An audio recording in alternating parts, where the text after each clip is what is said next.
There'll be an open microphone, so we're going to 1:30. Thank you for coming, Sue. So I'm Sue Bolton from Socialist Alliance and a councillor in the City of Moreland.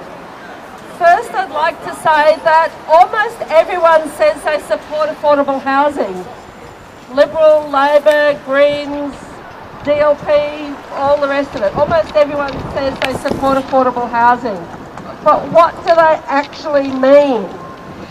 I actually think the term affordable housing is used in a totally fraudulent way at the moment in Victoria, because often affordable housing is used to mean a developer developing a flat or house slightly smaller than the others and sold for big bickies, hundreds of thousands of dollars.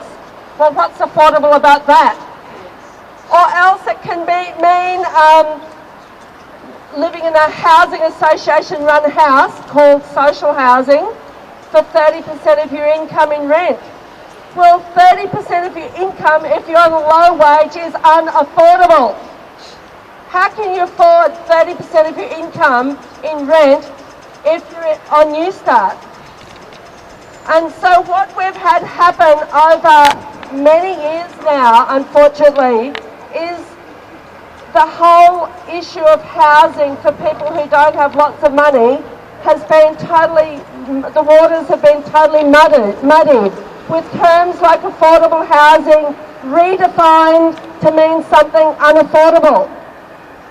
And, you know, basically what's happened is a very sneaky form of privatisation where public housing is transferred to not-for-profit housing associations. Well, not-for-profit housing association sounds like a good thing to people who don't know what's going on. But a lot of the not-for-profit housing associations are operating just like private real estate agents. And certainly talking to the Hope Street Youth and Family Services in Moreland, where they're helping mostly young people who are homeless, I think in 12 months they only had one person on youth allowance housed by a housing association, because housing associations house very few people on benefits, and people on the youth allowance are rarely ever housed. And this young person was housed probably because they had a disability allowance. He wasn't just exclusively on a youth allowance. So what I think we need to do is prick the bubble of this, how affordable housing term is used today in Victoria, in Australia, and make a very clear demand for public housing that's publicly owned and publicly operated. And sure, I think one of the reasons various governments have been able to win people over to the transfer of housing to housing associations is because public housing, like most government bodies, is run in a very bureaucratic way. But that doesn't mean we should get rid of the public housing. We need to change the bureaucracy so that it's human friendly. That's right. So what we need is to keep public housing and build more of it. So Australia's a wealthy country. A country that's much poorer than Australia built Venezuela built 1 million public housing dwellings in about 2 or 3 years. So if Venezuela can do it, Australia can do something exactly the same.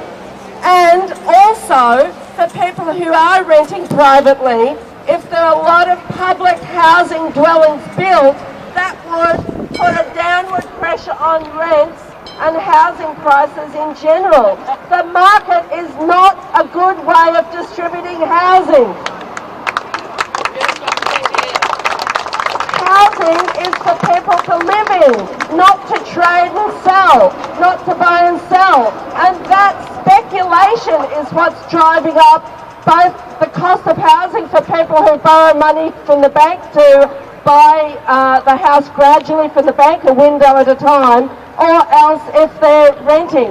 So we basically need to make a clear call for public housing.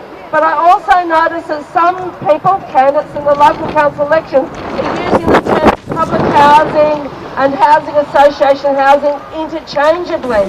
We need to be clear that public housing is what we need, and we also need, at the same time, an increase in people's incomes, regardless of whether they're on benefits or on low wages.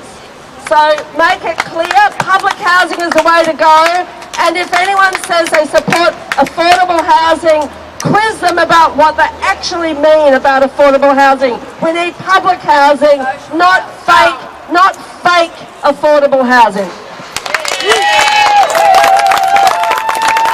Well, let's hope Sue gets re-elected because we need people like her in council.